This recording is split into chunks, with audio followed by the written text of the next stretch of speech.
नमस्कार। RJ रोहिका Sharma channel में आप सभी का स्वागत है। आज की हमारी कहानी का नाम है गरीब की हाय, जिसके लेखक हैं मुंशी प्रेमचंद्र जी। तो चलिए कहानी शुरू करते हैं। लेकिन कहानी को शुरू करने से पहले मैं आप सभी से अनुरोध करना चाहूँगी कि कृपया हमारे चैनल को सब्सक्राइब करें, वीडियो को लाइक करें, शेयर करें। आपको हमारी कहानी सुनाने का अंदाज कैसा लगता है, हमारी आवाज़ कैसी लगती है और हमारे प्रेमचंद्र जी की कहानियाँ कैसी लगती हैं, इनके बारे में ज़रूर लिखकर बताएं। तो चलिए कहानी शुरू करते हैं। पत्नी मूंगा से नहीं परंतु उसके बयान से बहुत डरती थी, तो उसे भी विश्वास था कि मैं बोलने से उसे नीचा दिखा सकती हूँ। संभल कर बोली, कहो तो मैं उससे दो बातें कर लूं, परंतु मुंशी जी ने मना किया है। दोनों आदमी पैर दबाए हुए ड्योढ़ी में गए और दरवाजे से झांक कर देखा। मूंगा की धुंधली मूरत धरती पर पड़ी थी और उसकी सांस तेजी से चलती हुई सुनाई देती थी। राम सेवक के लहू और मांस की भूख से वह अपना लहू और मांस सुखा चुके थी। एक बच्चा भी उसे गिरा सकता था, परंतु उससे सारा गांव थर थर कांपता था। हम जीते मनुष्य से नहीं डरते, परंतु मुर्दे से डरते हैं। रात गुजरी, दरवाजा बंद था, पर मुंशी जी और उनकी पत्नी ने बैठकर रात काटी। मूंगा भीतर नहीं घुस सकता था, पर उसकी आवाज को कौन रोक सकता था। मूंगा से अधिक डरावनी उसकी आवाज थी। भोर को मुंशी जी बाहर निकले और मूंगा से बोले, यहाँ क्यों पड़ी हो? मूंगा बोली, तेरा लहू पीऊंगी। पत्नी ने बल खाकर कहा, मेरा लहू झुलस दूंगी? हाँ, तेरा मुंह झुलस दूंगी मैं। पर पत्नी के विषय ने मूंगा पर कुछ असर न किया। उसने जोर से ठहाका लगाया। पत्नी खिसियानी सी हो गई। हंसी के सामने मुंह बंद हो जाता है। मुंशी जी फिर बोले, यहां से उठ जा। ना उठूंगी। कब तक पड़ी रहेगी? तेरा लहू पी कर जाऊंगी। मुंशी जी की प्रखर लेखनी का यहाँ कुछ और जोर न चला और उनकी पत्नी की आग भरी बातें यहाँ सर्द हो गई। दोनों घर में जाकर सलाह करने लगे। यह बला कैसे टलेगी? इस आपत्ति से कैसे छुटकारा होगा? वो बार बार यही सोचने लगे। देवी आती है तो बकरे का खून पीकर चली जाती है, पर यह डायन मनुष्य का खून पीने आई है। वह खून जिसकी अगर एक बूंद भी कलम बनाने के समय निकल पड़ती थी तो अठवारों और महीनों सारे कुनबे को अफसोस रहता और यह घटना गांव में घर घर फैल जाती थी। क्या यही लहू पीकर मूंगा का सूखा शरीर हरा हो जाएगा? गांव में यह चर्चा फैल गई। मूंगा मुंशी जी के दरवाजे पर धरना दिए बैठी है। मुंशी जी के अपमान में गांव वालों को बड़ा मजा आता था। देखते देखते सैकड़ों आदमियों की भीड़ लग गई। इस दरवाजे पर कभी कभी भीड़ लगी रहती थी। यह भीड़ राम गुलाम को पसंद न थी। मूंगा पर उसे ऐसा क्रोध आ रहा था कि यदि उसका बस चलता तो वह उसे कुएं में धकेल देता। इस तरह का विचार उठते ही राम गुलाम के मन में गुदगुदी समा गई और वह बड़ी कठिनाई से अपनी हंसी रोक सका। वह कुएं में गिरती तो क्या मजे आ जाते, परंतु वह चुड़ैल यहाँ से टलती ही नहीं। क्या करूं? मुंशी जी के घर में एक गाय थी, जिसे खली, दाना और भूसा तो सब खिलाया जाता, पर वह सब उसकी हड्डियों में मिल जाता। उसका ढांचा पुष्ट होता जाता था।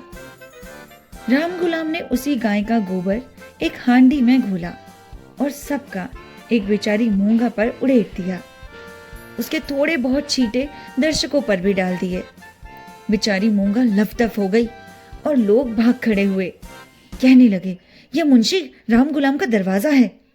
यहाँ इसी प्रकार का शिष्टाचार किया जाता है। जल्द भागो यहाँ से, नहीं तो अब की बार इसे भी बढ़कर खातिर की जाएगी।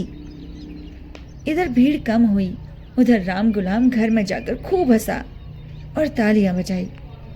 मुंशी जी ने इस व्यर्थ की भीड़ को ऐसे सहज में और ऐसे सुंदर रूप से हटा देने के उपाय से अपने सुशील लड़के की पीठ ठोकी तो लोग तो चंपत हो गए, पर बेचारी मूंगा जो की त्यों बैठी रही। दोपहर हुई, मूंगा ने कुछ खाया नहीं। सांझ हुई, 1000 कहने सुनने से भी उसने खाना नहीं खाया। गांव के चौधरी ने बड़ी खुशामद की, यहाँ तक कि मुंशी जी ने हाथ तक जोड़े, पर देवी प्रसन्न न हुई। निदान मुंशी जी उठकर भीतर चले गए। वह कहते थे कि रूठने वाले को भूख आप ही मना लिया करती है। मूंगा ने रात भी बिना दाना पानी किए काट दी। लाला जी और लालिन ने आज फिर जाग जाग कर भोर किया। आज मूंगा की गरज और हंसी बहुत कम सुनाई पड़ती थी। घर वालों ने समझा बला टली। सवेरा होते ही जो दरवाजा खोलकर देखा तो वह अचेत पड़ी थी। मुंह पर मक्खियां भिनभिना रही थी और उसके प्राण पखेरु उड़ चुके थे।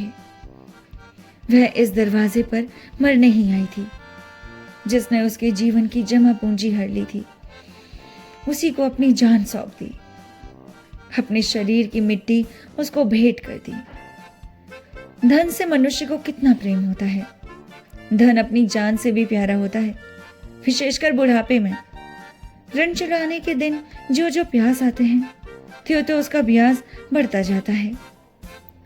यह कहना यहाँ व्यर्थ है कि गांव में इस घटना से कैसी हलचल मची और मुंशी राम सेवक कैसे अपमानित हुए। एक छोटे से गांव में ऐसी असाधारण घटना होने पर जितनी हलचल हो सकती थी, उससे अधिक ही हुई। मुंशी जी का जितना अपमान होना चाहिए था, उससे बाल बराबर भी कम ना हुआ। उसका बचा खुचा पानी भी इस घटना से चला गया। अब गांव का चमार भी उसके हाथ का पानी पीने या उन्हें छूने का रवादार न था। यदि किसी घर में कोई गाय घूटे पर मर जाती है, तो वह आदमी महीनों द्वार द्वार भीख मांगता फिरता है। न नाई उसकी हजामत बनाए, न कहार उसका पानी भरे, न कोई उसे छुए। यह गौ हत्या का प्रायश्चित, ब्रह्म हत्या का दंड तो इससे भी कड़ा है, और इसमें अपमान भी बहुत है। मूंगा यह जानती थी और इसलिए इस दरवाजे पर आकर मरी थी। वह जानती थी कि मैं जीते जी जो कुछ नहीं कर सकती, मरकर उससे बहुत कुछ कर सकती हूँ। गोबर पर उपला जल जलाकर खाक हो जाता है, तब साधु संत उसे माथे पर चढ़ाते हैं। पत्थर का ठेला आग में जलकर आग से तीखा और मारक हो जाता है। मुंशी रामचंद्र कानूनदा थे। कानून ने उन पर कोई दोष नहीं लगाया था। मूंगा किसी कानूनी दफा के अनुसार नहीं मरी थी। ताजी रात हिंद में उसका कोई उदाहरण नहीं मिलता था। इसलिए जो लोग उनसे प्रायश्चित करवाना चाहते थे, उनकी भारी भूल थी। कुछ हर्ज नहीं, कहार पानी ना भरे ना सही, वह आप पानी भर लेंगे। अपना काम अपने आप करने में भला लाज ही क्या। बला से नाई बाल न बनाएगा, हजामत बनाने का काम ही क्या। दाढ़ी बहुत सुंदर वस्तु है। दाढ़ी मर्द की शोभा और श्रृंगार है, और जो बालों से ऐसी घिन होगी तो एक एक आने में उस्तरे मिलते हैं।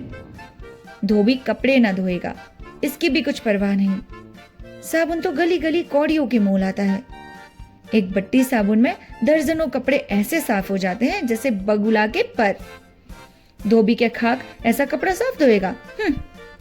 पत्थर पर पटक पटक कर कपड़ों का लत्ता निकाल लेता है। आप पहने, दूसरों को भाड़े पर पहनाए, भट्टी में चढ़ावे, रहे में भिगोए, कपड़ों की तो दुर्गति कर डालता है। तभी तो कुर्ते 2-3 साल से अधिक नहीं चलते। नहीं तो दादा हर 5वें बरस 2-3 साल से अधिक नहीं चलते। नहीं तो दादा हर 5वें बरस 2 अचकन और 2 कुर्ते बनवाया करते थे। मुंशी राम सेवक और उनके स्त्री ने दिन भर तो यूं की कहकर अपने मन को समझाया। सांझ होते ही उनके सारे तर्क शिथिल हो गए। अब उनके मन पर भय ने चढ़ाई थी। जैसे जैसे रात बीतती गई, भय भी बढ़ता जाता। बाहर का दरवाजा भूल से खुला रह गया था, पर किसी की हिम्मत न पड़ती थी कि जाकर बंद तो कराए। पत्नी में हाथ में दिया लिया। मुंशी जी ने कुल्हाड़ा, राम गुलाम ने गंडासा। इस ढंग से तीनों चौंकते हिचकते दरवाजे पर आए। यहाँ मुंशी जी ने बड़ी बहादुरी से काम लिया। उन्होंने नीधड़क दरवाजे के बाहर निकलने की कोशिश की, कांपते हुए पर ऊंची आवाज में बोले, अब तुम व्यर्थ डरती हो, वह क्या यहाँ बैठी है? पर उनकी प्यारी पत्नी ने उन्हें अंदर खींच लिया और झुंझला कर बोली, अच्छा यही लड़कपन तो अच्छा नहीं तुम्हारा। ये दंगल जीतकर तीनों आदमी रसोई के कमरे में आए हैं। चलिए। अब ये तीनों कमरे में आए और खाना पकने लगा, परंतु मूंगा उनकी आंखों में घुसी हुई थी। अपनी परछाई को देखकर मूंगा का भय होता था। अंधेरे कोनों में मूंगा बैठी हुई मालूम होती थी। वह हड्डियों का ढांचा, वही बिखरे हुए बाल, वही पागलपन, वही डरावनी आंखें। मूंगा का नक्शिक दिखाई देता था। इस कोठरी में आटे दाल के कई मटके रखे हुए थे। वहां कुछ पुराने चिथड़े भी पड़े हुए थे। एक चूहे को भूख ने बेचैन किया। मटकी ने कभी अनाज की सूरत नहीं देखी थी, पर सारे गांव में मशहूर था कि इस घर के चूहे गजब के डाकू हैं। तो वह उन दानों की खोज में, जो मटकों से कभी गिरे नहीं थे, रेंगता हुआ चितड़े के नीचे आ निकला। कपड़े में खड़खड़ाहट हुई। फैले हुए चिथड़े मूंगा की पतली टांगे बन गई। मूंगा की पत्नी यह देखकर झिझकी और चीख उठी। मुंशी जी बेहदवास होकर दरवाजे की लपके। राम गुलाम दौड़कर इनकी टांगों में लिपट गया और चूहा बाहर निकला। उसे देखकर इन लोगों के होश ठिकाने हुए। अब मुंशी जी साहस करके मटके की ओर चले। पत्नी ने कहा, अब रहने भी दो, देख ली तुम्हारी मर्दानगी। डरपोक कहीं के, एक चूहे से भी डरते हो। हटो यहां से, मैं देख लूंगी। मुंशी जी अपनी प्रिय पत्नी के इस अनादर पर बहुत बिगड़े। क्या समझती हो, मैं डर गया? भला डर की क्या बात थी? मूंगा मर गई। क्या वह बैठी हुई है? मैं कल ही दरवाजे के बाहर निकल गया था। हाँ, तुम रोकती रही, मैं तो न माना। मुंशी जी की इस दलील ने पत्नी को निरुत्तर कर दिया। कल दरवाजे के बाहर निकल आया या निकलने की कोशिश करना साधारण काम न था। जिसके साहस का ऐसा प्रमाण मिल चुका है, वह डरपोक कौन कह सकता है? यह पत्नी की हठधर्मी थी। खाना खाकर तीनों आदमी सोने के कमरे में आए, परंतु मूंगा ने यहां भी पीछा न छोड़ा। बातें करते थे, दिल को बहलाते थे। पत्नी ने राजा हरदौल और रानी सारंधा की कहानियां सुनी। मुंशी जी ने फौजदारी के कई मुकदमों का हाल कह सुनाया, परंतु इन उपायों से भी मूंगा की मूर्ति उनकी आंखों के सामने से न हटती थी। जरा भी खनखनाहट होती कि तीनों चौंक पड़ते। इधर पत्तियों में सनसनाहट हुई कि उधर तीनों के रोंगटे खड़े हुए। रह रहकर एक धीमी आवाज धरती के भीतर से उनके कानों में आती थी, तेरा लहू पी लूंगी, तेरा लहू पी लूंगी। आधी रात को पत्नी नींद से चौंक पड़ी। वह इन दिनों गर्भवती थी। लाल लाल आंखों वाली, तेज और नुकीले दांतों वाली मूंगा उसकी छाती पर बैठी हुई थी। नागिन चीख पड़ती, बावलों की तरह आंगन में भाग आई और अचानक धरती पर चित्त गिर पड़ी। सारा शरीर पसीने पसीने हो गया। मुंशी जी भी उसकी चीख सुनकर चौंके, पर डर के मारे आंखें ना खुली। अंधों की तरह दरवाजा टटोलते रहे। बहुत देर के बाद उन्हें दरवाजा मिला। आंगन में आए। पत्नी जमीन पर पड़ी हाथ पांव पटक रही थी। उसे उठाकर भीतर लाए, पर रात भर उसने आंखें ना खोली। भोर को अकबक पकने लगी। थोड़ी देर में ज्वर हो आया। बदन लाल तवा सा हो गया। सांझ होते होते उससे सन्निपात हो गया और आधी रात के समय जब संसार में सन्नाटा छाया हुआ था, उनकी पत्नी इस संसार से चल बसी। मूंगा के डर ने उनकी जान ली। जब तक मूंगा जीती रही, वह पत्नी नागिन की फुफकार से सदा डरती रही। पगली होने पर भी उसने कभी मुंशी की पत्नी नागिन का सामना नहीं किया, पर अपनी जान देकर उसने आज नागिन की जान ली। भय में शक्ति है। मनुष्य हवा में एक गिरह भी नहीं लगा सकता, पर इसने हवा में एक संसार रच डाला। रात बीत गई, दिन बढ़ता आता था, पर गांव का कोई आदमी मुंशी की पत्नी की लाश उठाने को ना आता, ना दिखाई दिया। मुंशी जी घर घर घूमे, पर कोई नहीं निकला। भला हत्यारे के दरवाजे पर कौन जाए, हत्यारे की लाश कौन उठाए। इस समय मुंशी जी का रौब, दाब, उनकी प्रबल लेखनी का भय और उनकी कानूनी प्रतिभा का कोई भी काम ना आई। चारों ओर से हार कर मुंशी जी फिर अपने घर आए। यहां उन्हें अंधकार ही अंधकार दिखता था। दरवाजे तक तो आए, पर भीतर पत्नी की लाश। जी को खड़ा करके हनुमान चालीसा का पाठ करते हुए घर में घुसे। उस समय उनके मन पर जो बीतती थी वही जानते थे। उसका अनुमान करना कठिन है।